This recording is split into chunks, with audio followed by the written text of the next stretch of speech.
Calling individuals late in life to serve as pastors raises considerable question.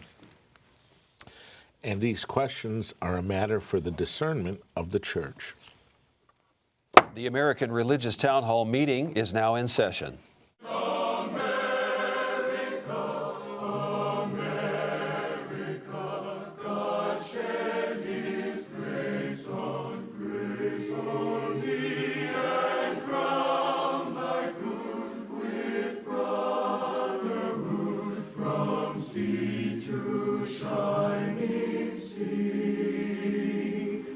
Welcome, friends, to the American Religious Town Hall meeting, where the discussion of religious, political, and social issues is meant to promote the cause of religious freedom and to help us better understand each other. And now, here's your host and moderator, Pastor Jerry Lutz. Thank you, Mark Willie, and I too would like to welcome you to another edition of the American Religious Town Hall meeting. We're so very glad you've joined us. We think you're going to enjoy this one particularly. As you heard in our opening statements, we're going to be talking about age appropriateness with regard to clergy. But before we get started with our discussion, let's go now to meet our panelists, and I'll ask them to introduce themselves. We will begin with Bishop Olson. Please tell us a little bit about what you're doing these days.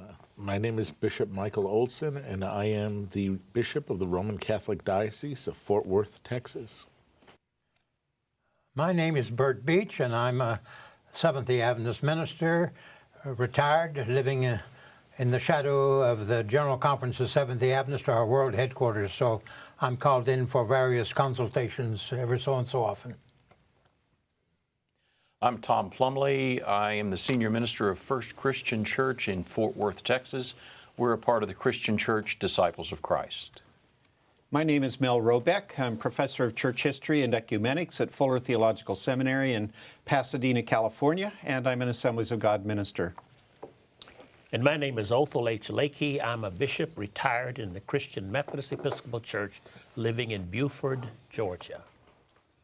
Hi, I'm Dan Serns, a Seventh-day Adventist pastor based in the Dallas-Fort Worth mission field, and I love mentoring pastors all over the world. All right, thank you, gentlemen, for being here today. I know you have very busy schedules, and we're glad that you could take some time to be here for the town hall meeting.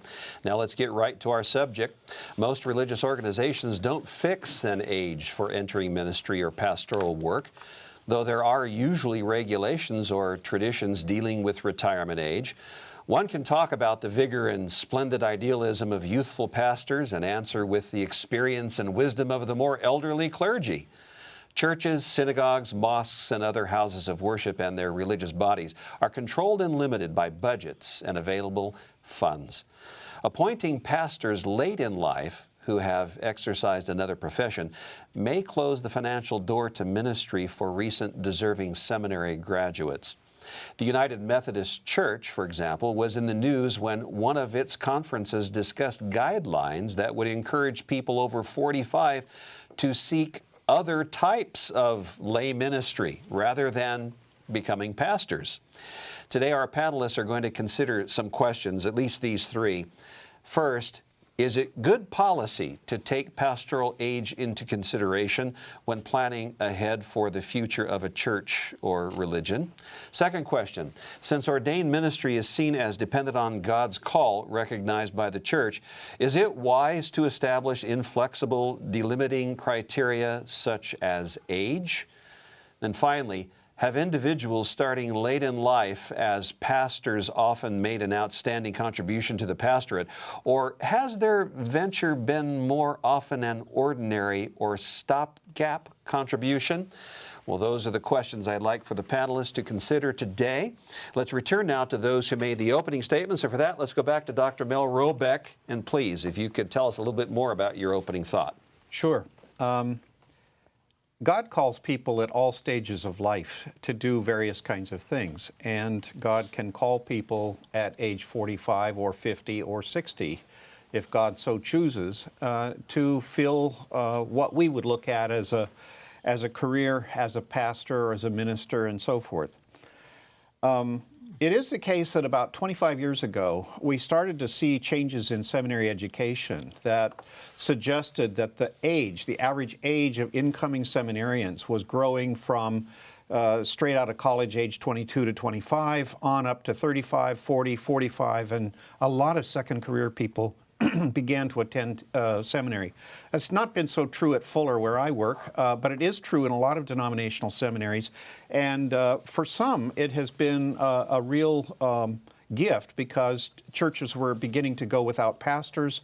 And there was a need to fill churches with pastors, and even if they came at second careers, that was good.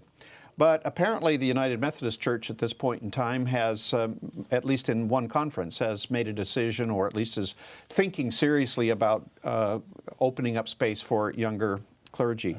I'm not quite sure what the reason is. It may be in part because the Methodist Church is declining in numbers. It may be in part because the Methodist constituency is an aging constituency, and they're really looking to fill churches with younger people, and therefore they would go for younger people to attract them. There are all kinds of reasons why churches make choices. We went through a search just 6 months ago in which our pastor retired at age 70 and we hired somebody that was 38. Specifically because we were looking to attract a younger crowd to the church. That is the next generation. That is the church of the future. And so we have to take that seriously. So I think that we have to think seriously about broad spectrum approaches to this. It's not simply an issue of age discrimination. We don't want to get into age discrimination. What we want to be able to do is to be open to hear God's voice and say, this person is not just adequate, but this person will serve well as a minister of the gospel in this particular church. So, you know, I think it's something that raises good questions. All right, thank you. Let's go back to Bishop Olson then. You also had an opening remark. Well, in really following along what Dr. Robeck said, that really God does give the call, God gives the vocation, in a sense that it's also sort of discerned, its authenticity is discerned with the church, in the various means that the church has, but also, as Dr. Robeck was sort of saying, it requires, any answer of call requires a certain level of not just theoretical education, but also human formation and spiritual formation and pastoral formation, whereby a person can, you know, wherever their life state is, can integrate and understand their own life experience, their own character, and their own their very self, so that they can more fully give themselves to God and to the ministry that He's called them in which to serve. And of course, that's a ministry in itself that many of us have done through mentorship or in seminary work ourselves. I think sometimes people, this is a real good topic, because I think sometimes people get a sense that, you know, to be in the clergy is just another career or something. But whatever form it takes in each of our own traditions, there's a real sense of call that involves not only God, but also the church in various means of that. And so there's something distinct about that. All right, thank you very much. That gets us off and running. Let's hear from some of the other panelists. Let's turn to Reverend Plumbley, your position on the matter. Yeah, I would just want to raise the fact that it seems to me that this particularly affects the calling that God places on the heart of women to come into ministry. The society has traditionally said to young women, there is a certain course that you need to take. And you need to be a mom, you need to raise your family, and so forth.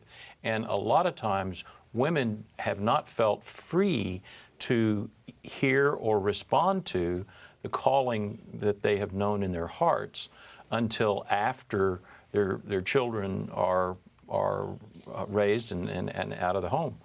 And so, to place restrictions on that calling are a second way of keeping women from being able to answer that call. And some of us guys sitting around the table don't tend to realize those things until we think about the place that women have been put. All right, thank you. Let's come over to Dr. Beach. Welcome back to the program. I think this is a very I think, spiritual and deep question, really, more than just an administrative question of age. Because we have to face the fact that the call to the ministry is a call, and we expect that to be a divine call, supported by the church, by the religious organization, who recognizes that call. So I would be very hesitant myself to have some fixed rules saying at age 40 you cannot ordain a person, you can't call a person at 45 or 50, or whatever it might be. I think it would be, I would not want to do that myself. And as far as I know, our church has nothing of that type. But there may be hesitations to take a person who comes after a first career when you're limited in finance. Maybe you only have enough money for calling one minister in that area.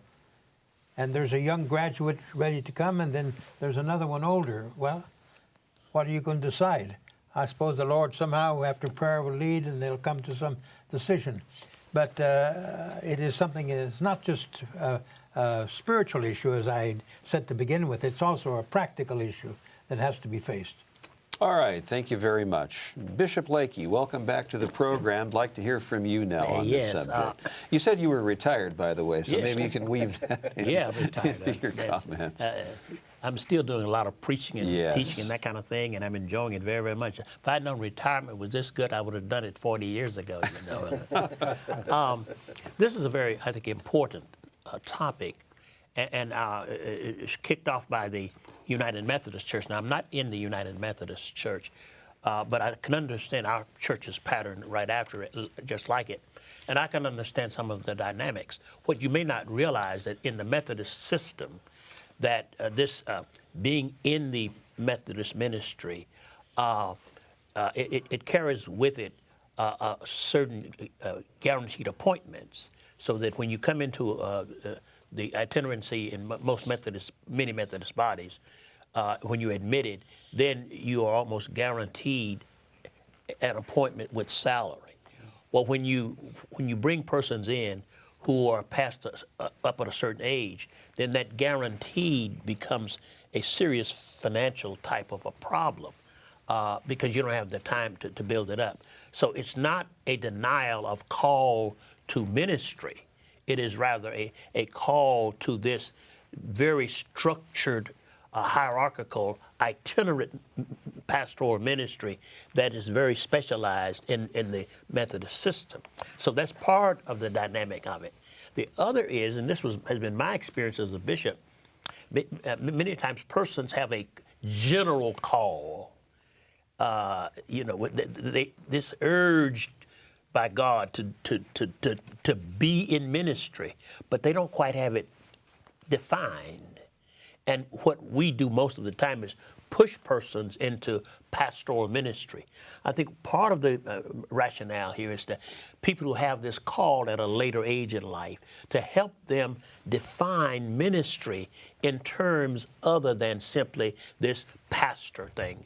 And that's a good thing, because we need ministries in all kinds of ways, not just the pastoral ministry. All right, thank you. We haven't yet heard from Pastor Serns. Your position, please. Well, Bishop Lakey, I couldn't agree more. I think as Seventh-day Adventists, we heartily embrace the priesthood of all believers. So we say that God wants to call everybody, and nobody's too old or too young to serve Him. Everybody can find service. But when it comes to pastoral ministry, that's more defined. And to look for a paid position just because you want to serve God misses the point. Yes. But there are certain paid positions, and church leaders need to prayerfully consider how are we best going to serve those. Last month, my ministry took me to former Yugoslavia. And there, during the Balkan War about 20 years ago, there were 50 to 100 Seventh-day Adventist pastors that immigrated to Australia, New Zealand, Canada, the United States. And most of the ministers now are 35 and younger, all over those countries. And I was talking to them, I said, so how does that relate? And they said, well, we can really connect well with young people, but we make a whole lot of mistakes because we don't have any older mentors. And I think there is a value in having cross-generational mentoring in anybody, and that we like the vigor of youth and the idealism and the energy, but we also need the seasoned and experienced, and that's not competing against each other, but learning to work cooperatively in a mentoring role in some of those paid positions while everyone of all ages can serve. All right, thank you. Back across the table, Reverend Plumbley.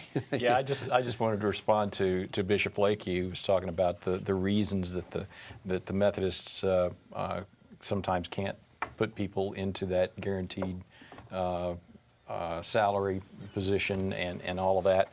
You know, we disciples took on a whole bunch of Baptists and Church of Christ who got ministers who got divorced, and they found a home with us. I say to older Methodists who got the call to ministry, come on over and be a disciple. We'll just teach you to have communion a little more frequently than you're used to, and we'll welcome you. All right. And now regional ministers all over the country are going, no, Plumbley, what are you saying? Well, thank you. Yes, Bishop, yes. May I add to something that Pastor Serns said about this mentoring? We think of person needing mentoring who are 25, 30 going into the ministry.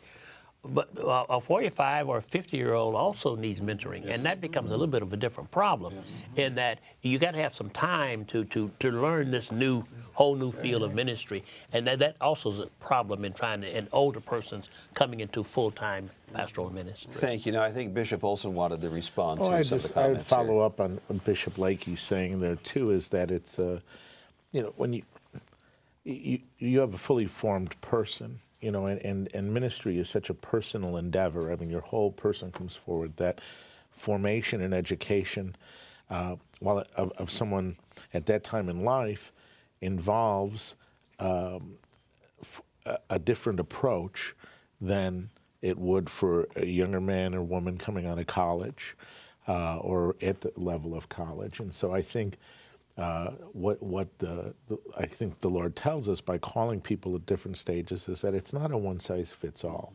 approach. Though the principles at stake are universal, nonetheless, I mean, one has to sort of understand what the whole endeavor is before one begins undertaking it. And thank you. Let's come back across the table to Dr. Beach. I think you raised a question there. If a person feels called to the ministry and that person is 45 or maybe more, probably the person has not been to a seminary or anything of that type. And so therefore there's a whole problem of education and preparation and so forth. It's easier to deal with. Most conference presidents in our church like to have a young worker because they can kind of train him and direct him in the way they think that person should go. So it makes it more difficult. One of the most difficult questions that appears to an administrator, at least I felt that way when I was in church administration in Europe, was when a young person or somebody comes to you and says, the Lord has called me to the ministry. And then you check with the seminary where they are, and you find that every single faculty member says, no, that person is not qualified at all.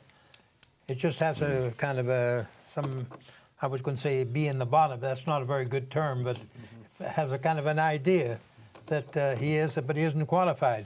So what do you answer a person like that? Well, I gave him that answer. It probably was a bad answer. I said, well, when the Lord reveals to me and the committee that you have been called, we will call you.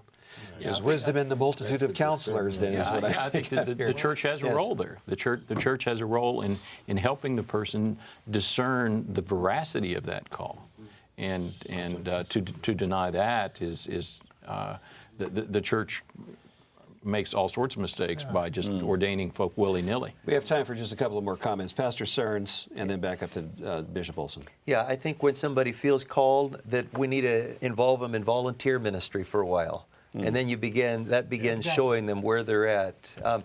My father-in-law was a chemical engineer with Humble Oil Company when he sensed a call in his mid-30s. And I'm so glad he went that direction, or I wouldn't be married to his daughter today. But and I'm glad that the church leaders saw that somebody who had an engineering background could transition over and do an outstanding job. So we need all generations. Moses, when he's 80, did his greatest work. Seminary in the wilderness for 40 years, huh?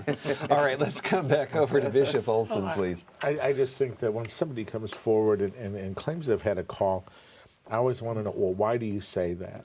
you know, and I think there's a particular importance when somebody who's 45, 50 says this, because that's a radical change that, you know, in that stage of life. Now, I'd like to know the story, why that is, and you know, and then to check it out, because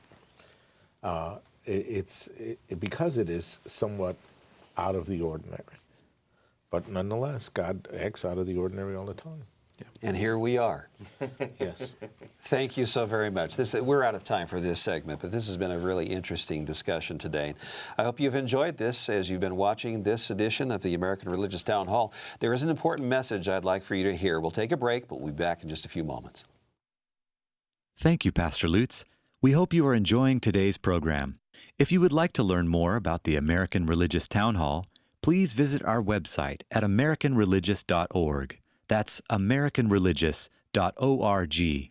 There you can read about the mission and history of the program, learn about the Town Hall estates, and view past programs by clicking the appropriate menu buttons. Each week, Pastor Lutz looks forward to receiving your letters.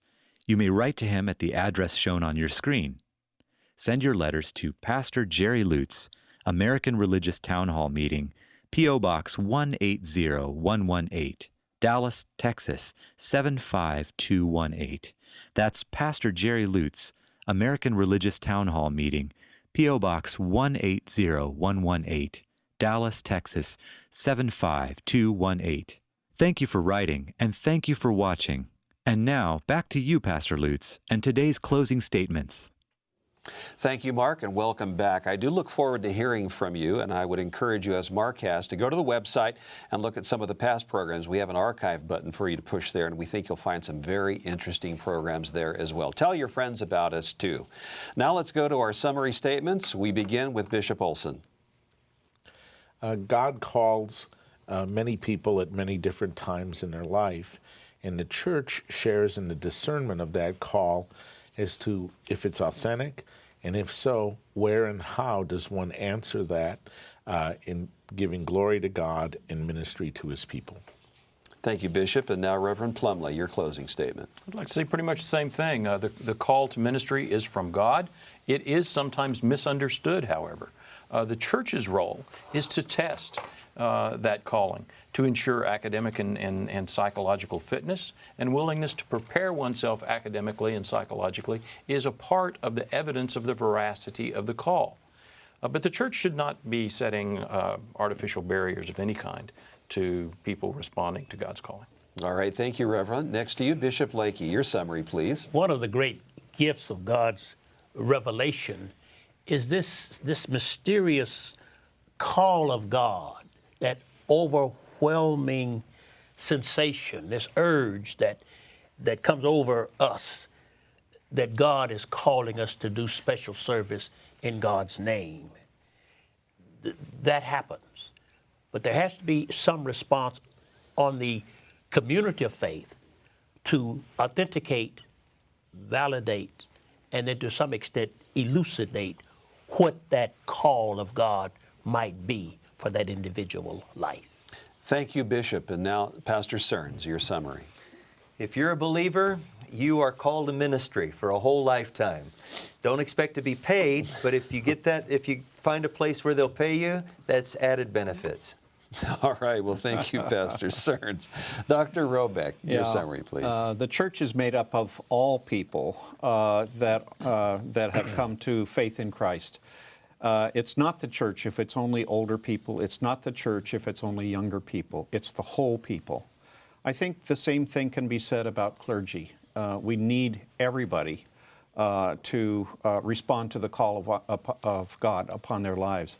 I do think that we have a variety of ways of fulfilling that call, and it's not always in pulpit ministry or in pastoral ministry. It can be done in a variety of ways, but it is the responsibility of the church to test that call and to help people to grow in the fulfillment of that call and to find options for them in terms of service.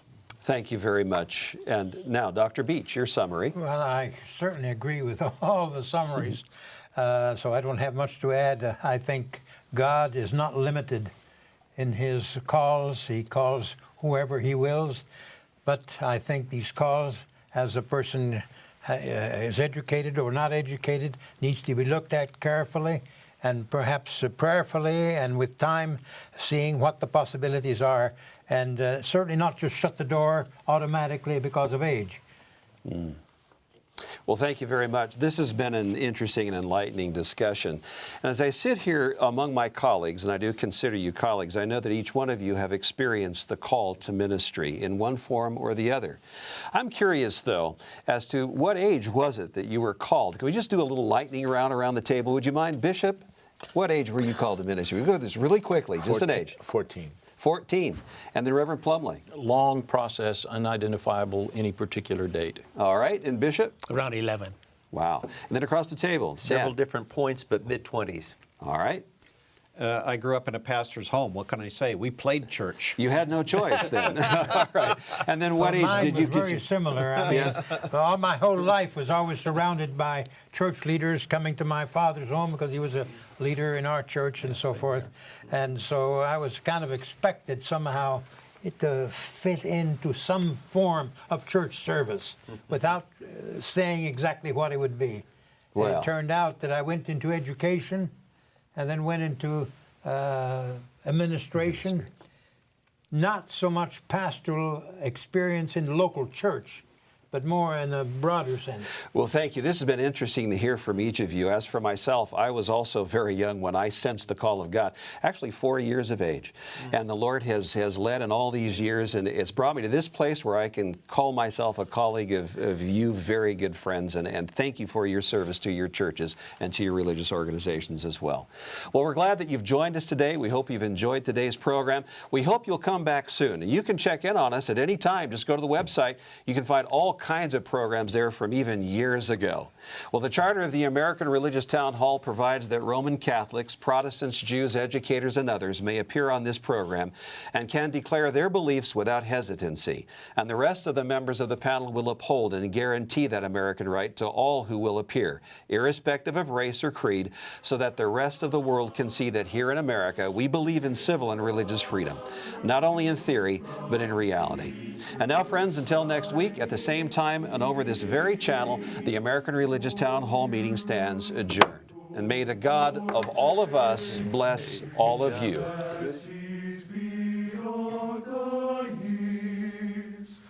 Thine alabaster cities gleam.